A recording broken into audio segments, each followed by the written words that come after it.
Hello, everyone. My name is David Cumber. I am a full-time graduate student in the Real Estate and Infrastructure program and also the president of the Real Estate Investment Association organization at Johns Hopkins Carey Business School. It is a pleasure to introduce Shea Dugan, MBA graduate of class 2019 at Carey. Shea is an executive leader with vast experience in all aspects of property management, strategic planning, and financial management of residential multifamily apartment communities. Her expertise is a mixture of luxury and affordable housing management. She is a certified property manager, serves as a member on the board of directors for the Institute of Real Estate Management DC Chapter 8, and a member of the board of multiple leadership positions, and lastly, the Dean's Alumni Advisory Board at Carey Business School. Without further ado, I'm going to turn it over to Dean Triantis. Thank you, Dean. Thank you, David, and it's a pleasure to welcome you all. As you can see, if you've been to one of the past sessions that we've done, we've decided to move from more of a webinar format to an open format to encourage everybody to meet each other and participate. And in fact, the last 15 minutes of this hour, we're going to reserve for networking opportunities as well. So hopefully this is a step up in terms of the experience that you all have. So welcome to What's Next in Real Estate. It is my pleasure to lead our distinguished alumna, Shea Dugan, through a discussion of the challenges, trends, and innovations of the real estate industry. And so I'll start with a few questions, and please feel free to enter your questions into the chat function. And we'll probably take them towards the end and try to get through as many of them as we can. So Shea, welcome. It's great to have you here. Thank you, Dean Triantis. Nice to be here. Thanks for having me. Absolutely. And I thought it might be useful, just as a bit of scene setting, if you could tell us a little bit more about TM, which is focused on the development and management of affordable and conventional apartment communities. So if you could tell us a little bit about the company's operations and the vision for the communities you're building, that would be a great way to start off. Sure. So thank you, everyone, by the way, for being here. It's great to see so many faces. I see some familiar faces. Well, I work with TM Associates. TM Associates, we have a long history of building affordable housing. We started over 40 years ago building affordable housing in rural areas, serving residents in need in more or less populated markets. However, over the last 15 years or so, TM has added urban markets to a strategic plan, building luxury and affordable housing communities that have similar unit appointments, like building amenities and services that you would find in some of your more chic, apartments. So if you can imagine a subsidized property or even a tax credit property that you walk into and you really can't tell the difference, between what a market rate or a conventional person would be spending on rent. That's what we're trying to bring. So the vision that TM has is to really make affordable units invisible to the naked eye. And we'll be using this term affordable housing an awful lot, and we all hear it all the time, but maybe you could give us a little bit more of a sense of what that encompasses and how you would define that. Yeah, so to your point, affordable housing for most people, they equate it to a subsidized and somewhat rundown project. Affordable housing was put in place to create safe, decent, affordable homes for families trying to really just get a path out of poverty. But today's world, we have a really shrinking middle class. We know it. There's a shrinking middle class. People say things like, I'm a paycheck away from being homeless, those type of things. And, they're not considered living in poverty, but they're also finding it really difficult to find decent, affordable housing. And I call this group the workforce housing. And it's also another key aspect to affordable housing. So there's the typical subsidy housing, and then there's what I would call income restricted housing. This is where, a person who has, I'm using an example, $70,000 a year, which is not poverty at all, but $75,000 a year but can't afford that luxury apartment and can't qualify for a typical subsidized property. What do they get? So we, there are affordable programs out there, for instance, low-income housing tax credits that offer income-restricted housing for this group.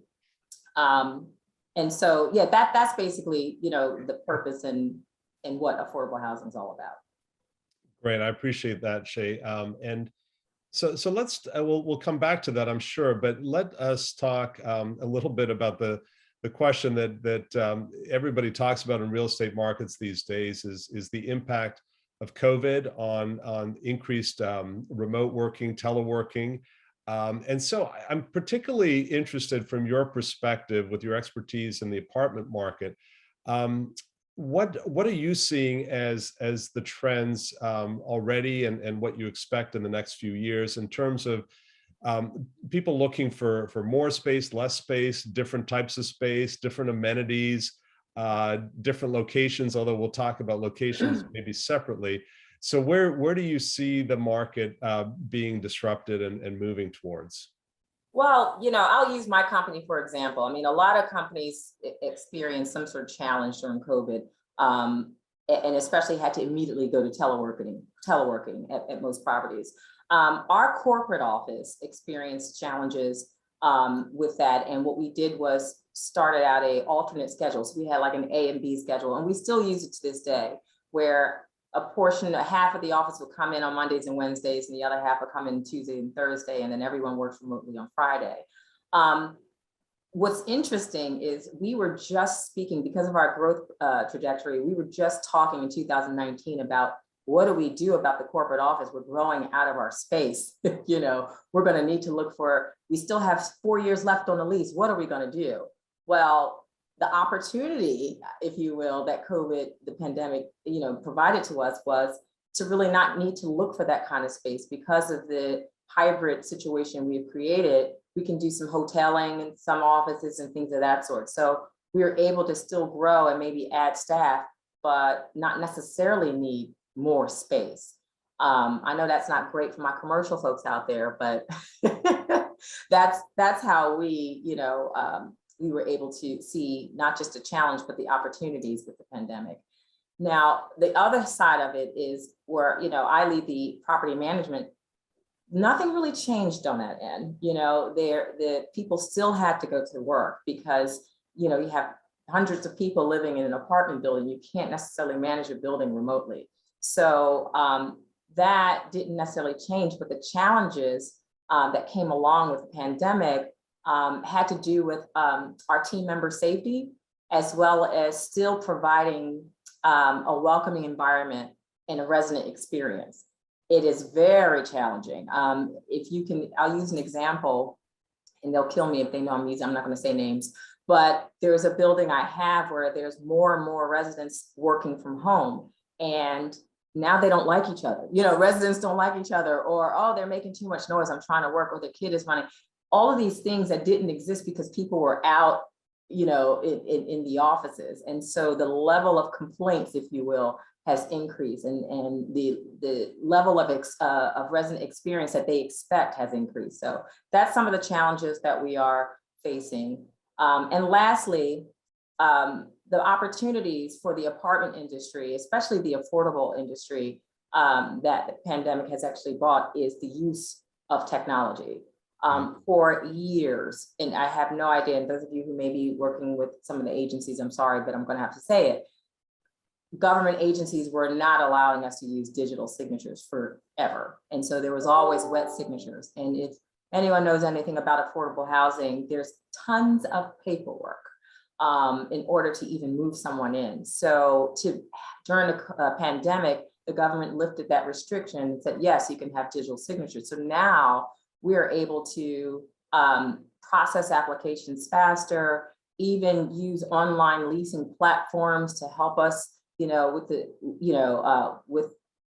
requirement of people having to sign wet signatures. They can come in, they can do their application. Everything can really be remote. And so that's been an opportunity we've seen from the pandemic. And then, of course, the COVID pets as well, which I thought about when you're talking about the residents having new issues with each other. Yes.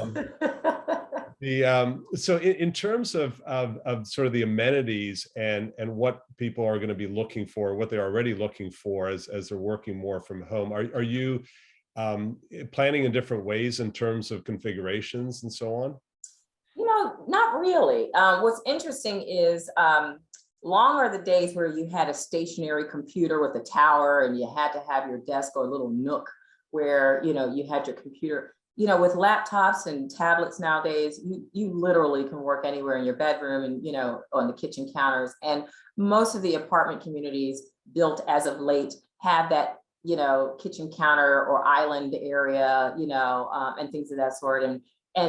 And a lot, I don't see the unit floor plan or layout changing. However, what is becoming a requirement, and I'm working with many developers right now, including our own company's development department, the amenity space, the business centers, the conference rooms, the resident lounges, the Wi-Fi lounges, they are a must. They're a must because people, although they're working remotely, sometimes they want a different environment, different areas. So they want to be able to go somewhere where they still have access to internet and, and things of that sort, or if they have to bring someone in, be able to have a conference room. So those types of amenities I am seeing more so becoming a requirement for new development. Okay, great. Well, let's talk now about locations. And so TM has properties in 8 states plus DC.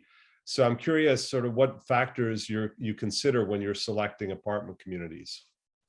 So from a development standpoint, after we identify a parcel, we start looking at the rent for that submarket. And then based on rent, we determine the product type because the product type dictates cost. So for example, if rent is $3 a square foot, we can build a mid-rise. But if rent is half of that, we can only build a garden style apartment. So that's what we look for. And then we also look for a return on cost at about 5.5%. And that's just a function of cost and NOI. So the rent, basically, what I'm basically trying to say is the rent will dictate the product type that we build. But if we're acquiring a property, which we do, acquire properties, we typically look for value add opportunities. And so, for example, we just recently purchased a conventional market rate property that was built in the 60s in Washington, DC. And, the property had deferred maintenance, but the economic occupancy was really great. People were paying their rent. So what we did is applied and based on the tax credit funding available in DC, we applied for that funding and were awarded funding to complete a tax credit rehab on the project. So we're taking a market rate conventional property where the demographic, for the most part, their income levels were around between 50 and 60% of area median income anyway. And so we're basically preparing for a tax credit rehab on the project. So those are some of the things we do when we're selecting whether we're acquiring or developing an asset. Great. And we'll talk about particular cities. I see there's already a question about Atlanta. And so we'll talk about some of the specific sort of market trends that we're seeing in a little bit. So the company clearly excels in developing communities that mix luxury and affordable housing. What is your formula for developing these types of communities? And to be kind of explicit here, how do you make money?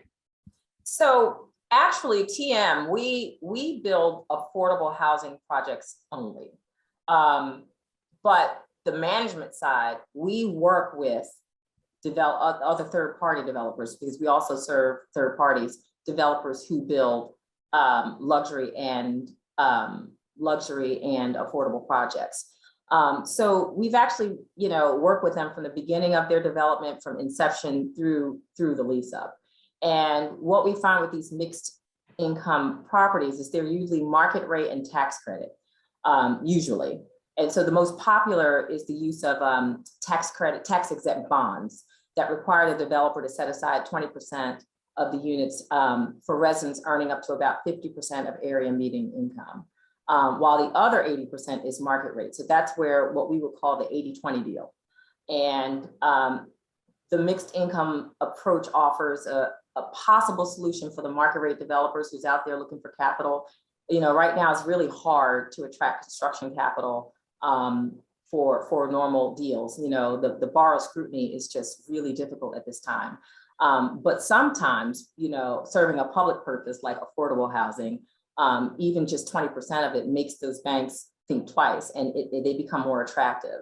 So how money is made, you know, in addition to the typical developer fees that development teams make, using this 80-20 deal as an example, if you have tax credit, low income housing tax credits on the deal, those tax credits are typically sold to generate additional equity.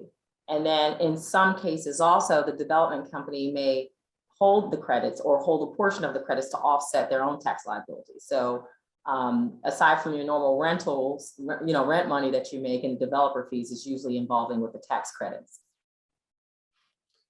Great. Thanks, Shay. Thanks for walking us through that. And so how do you work within public policies that mandate a certain type of housing mix? And maybe you could give us some examples, specifically maybe with Washington, D.C. You beg. Yeah, it's difficult. So, you know, when one of the agencies dictate, you know, a certain type of mix that's not necessarily driven by the market.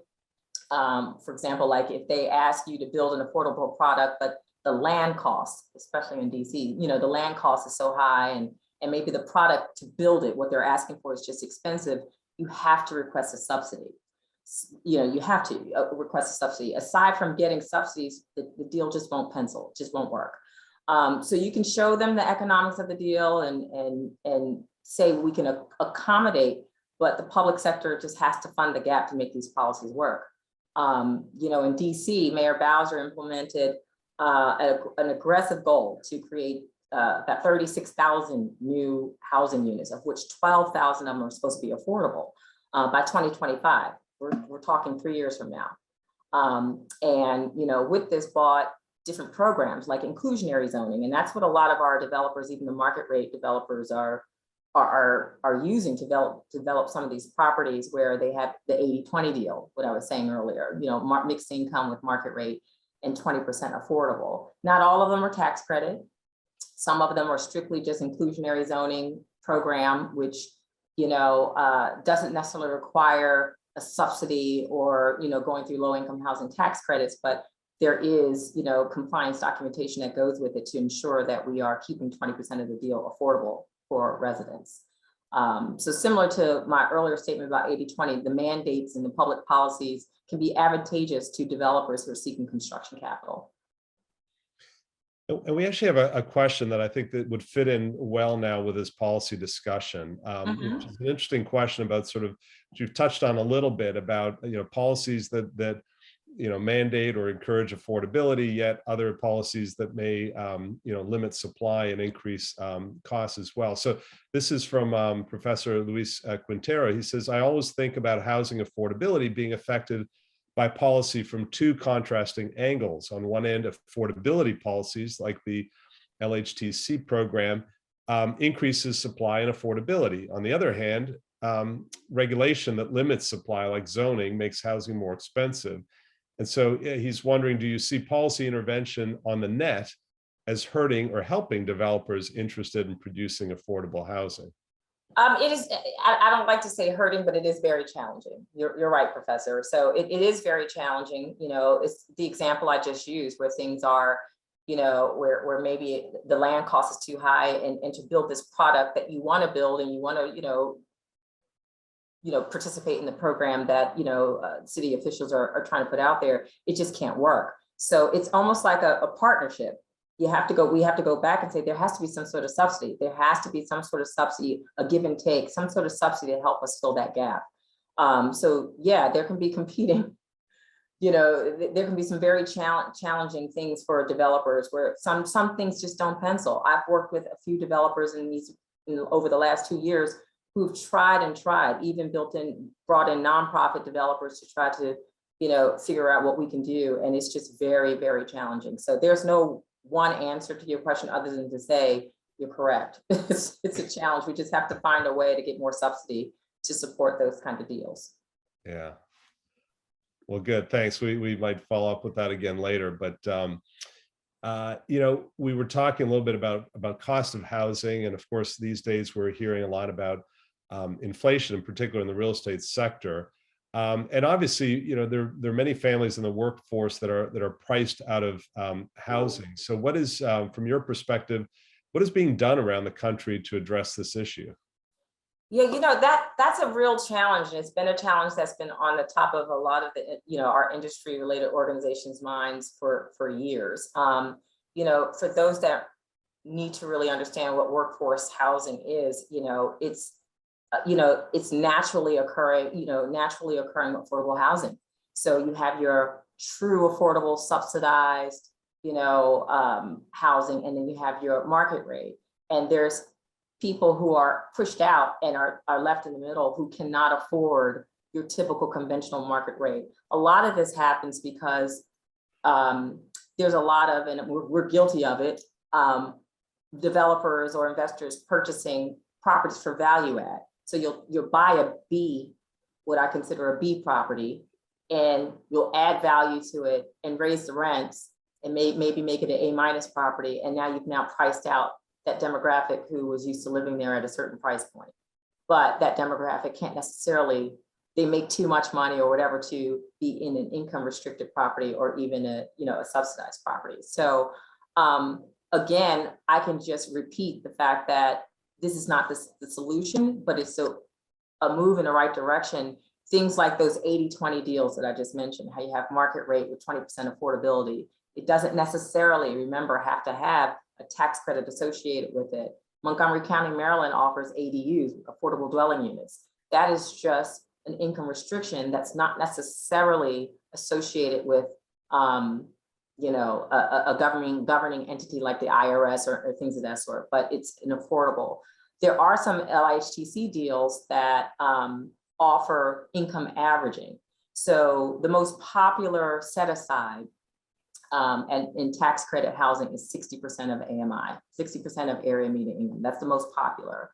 But with income averaging, you can have people that maybe make 80% of AMI, and maybe people on a lower scale that make 40%, as long as it averages to 60%. So that's another, tool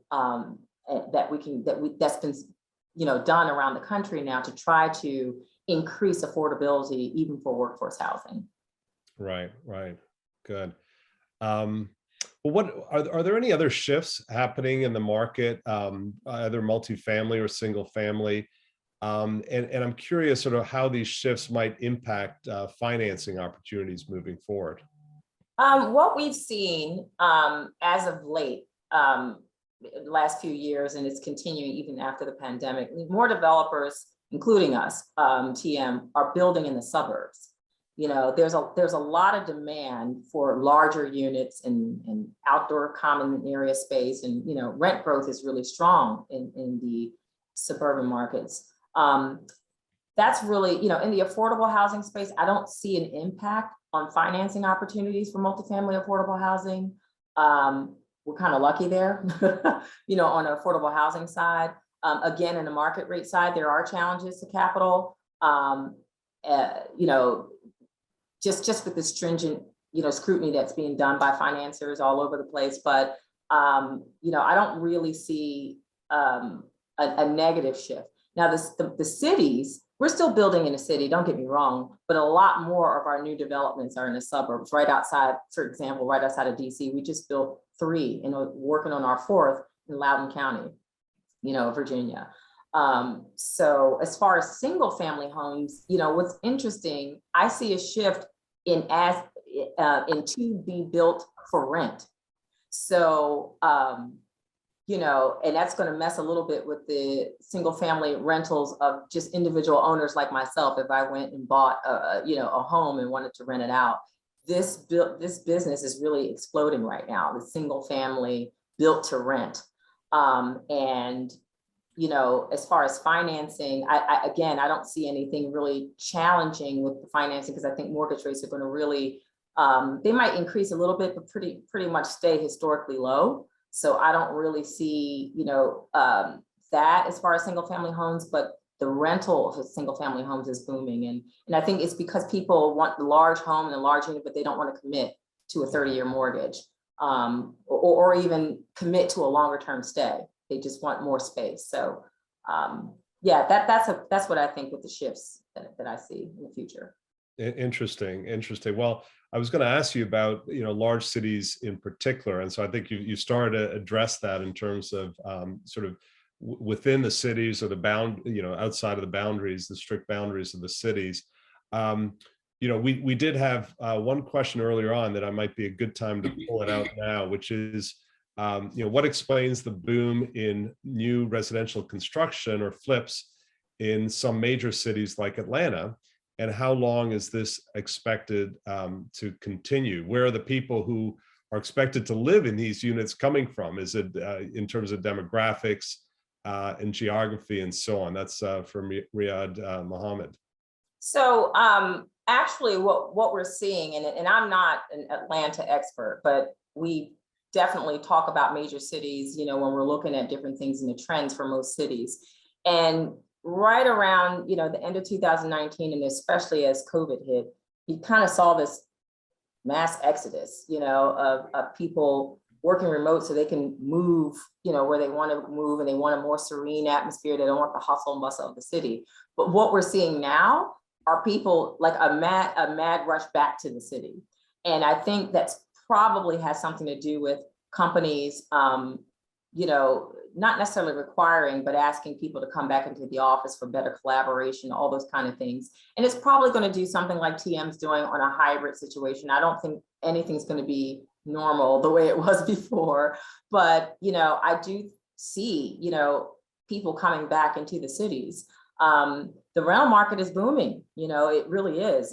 It kind of tapered off a little while, and we had some rough periods with the eviction moratoriums and things of that sort, but people are still, people are returning to the cities. And if they're going to have to work a day or two a week, they want to be able to walk to their job, or things of that sort. So we do see that happening. I think the rise in the rental market may encourage more apartment developments, to tell the truth.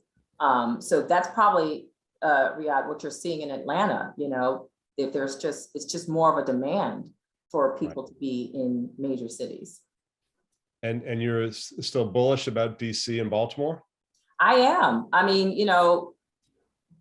DC, now what's not happening that, some of the prices that Baltimore and DC had at the height before COVID, I think we were pushing the envelope and just moving those prices up in order to battle the vacancy and things of that sort during the pandemic, kind of had to taper off, didn't do much rent increases and things of that sort. So it kind of tapered off for a little bit, but we are starting to see we're back in business, so to speak. So we're starting to see serious rent growth now, average about 3.5%, which is not the best that we've had over the last 20 years, but it's still something considering that we had no rent growth or little to none, during the pandemic year.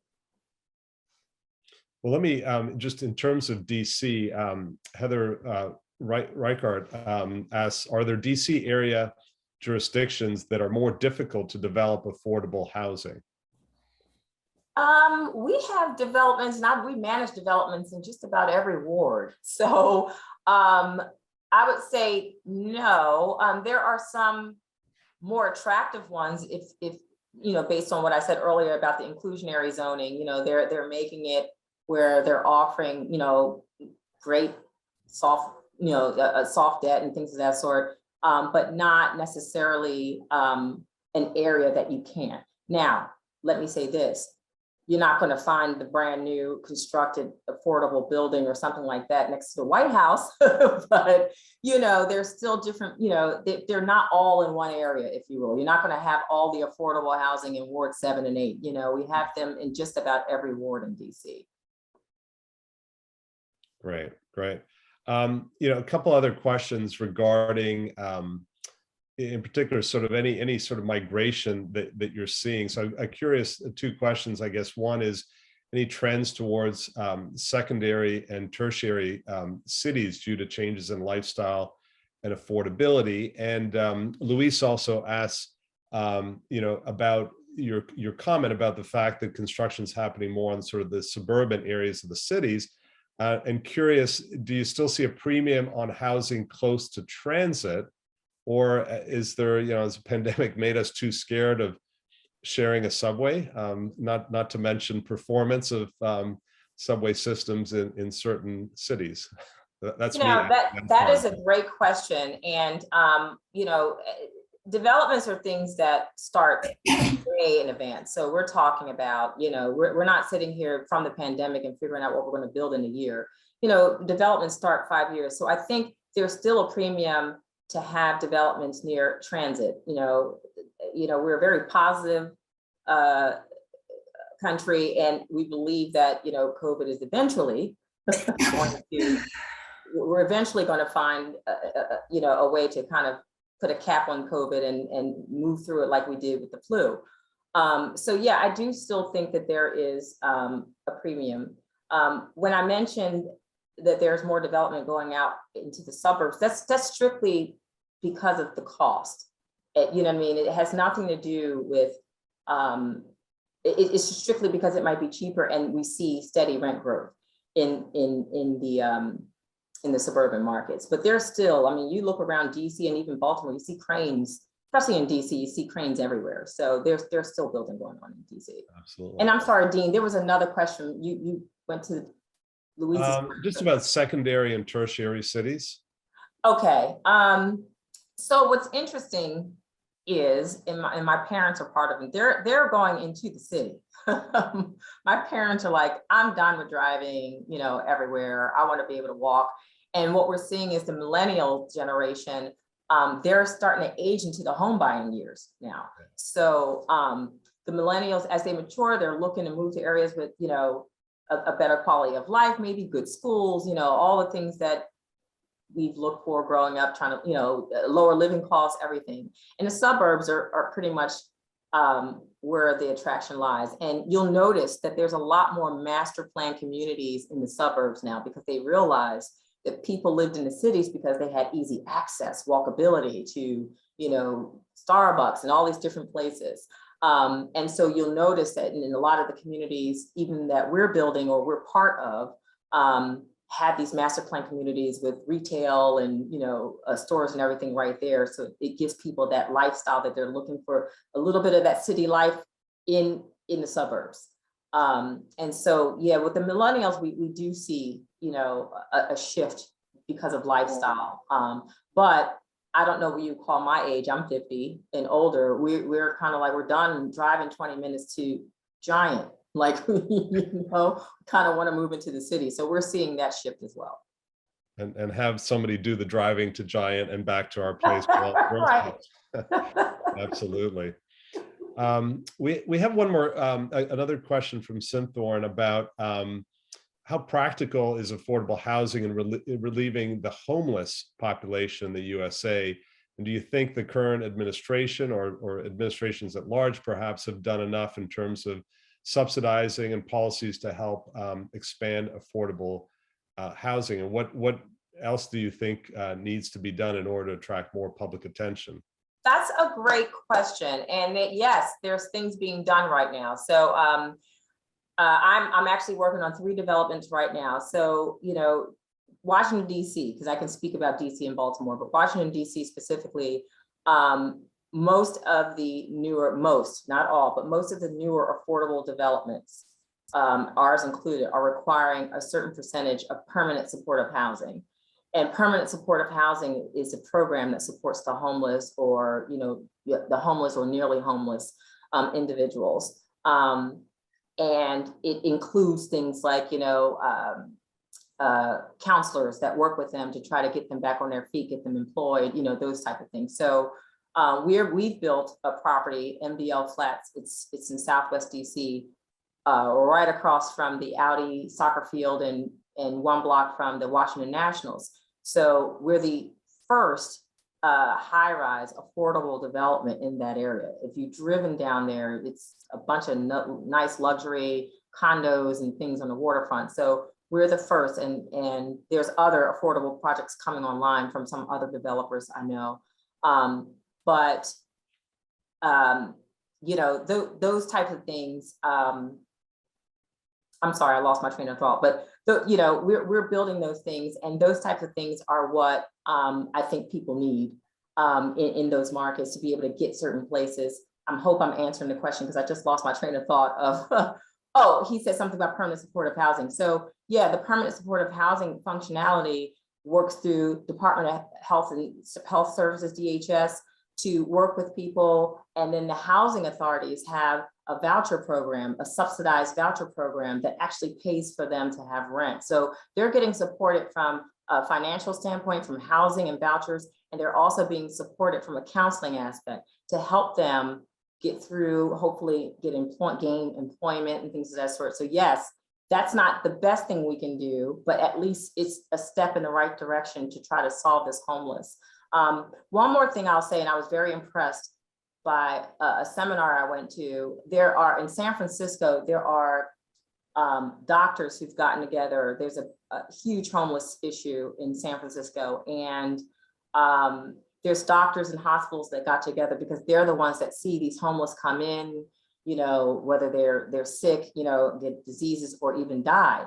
And so they were partnering up. They wanted to partner up with developers, affordable developers throughout the country, to try to find ways to provide housing for the homeless. So there are people thinking about it, you know, and for doctors who have nothing to do with real estate or development to, you know, they just care. They care to see, you know, what they're seeing coming into these hospitals.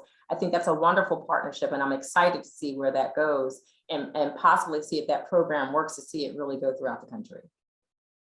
Well, thanks, Shay, and clearly you have such a passion for affordable housing and for helping the people find places where they can have shelter and be comfortable and build communities and so on, which I love to hear. I thought with the few minutes that we have left, it would actually be great to talk not about housing, but about you and about sort of how you got into your career. We've obviously got students and alumni here who are working through their own career path. So I'd love to hear sort of how you got inspired to do what you're doing and what your path was in real estate. And frankly, any advice as well that you have for folks that are launching careers, particularly for individuals who are typically underrepresented in the real estate industry. Yeah, so I, you know, typical story for property management folks. I was in undergrad at Temple University, and I just did not want to live in the dorms anymore. I wanted an apartment, but I couldn't afford, you know, to live in a, you know, apartment without getting a full-time job. And I didn't want a full-time job. I was in school. So I took a job as a leasing agent, a part-time leasing agent. It came with a free apartment. So that's how I fell into the business. But I was studying environmental engineering, had nothing to do with real estate and property management, but I really fell in love with property management. I'm a people person, and you know, I started out in a luxury housing, so it was nice to have a luxury apartment for free. No, it was unbelievable. So you know, I started working in 1996 as a leasing person, quickly moving up into property management. By the time I was finished undergrad, I was already a property manager. But you know, when I fell into affordable was about 2007.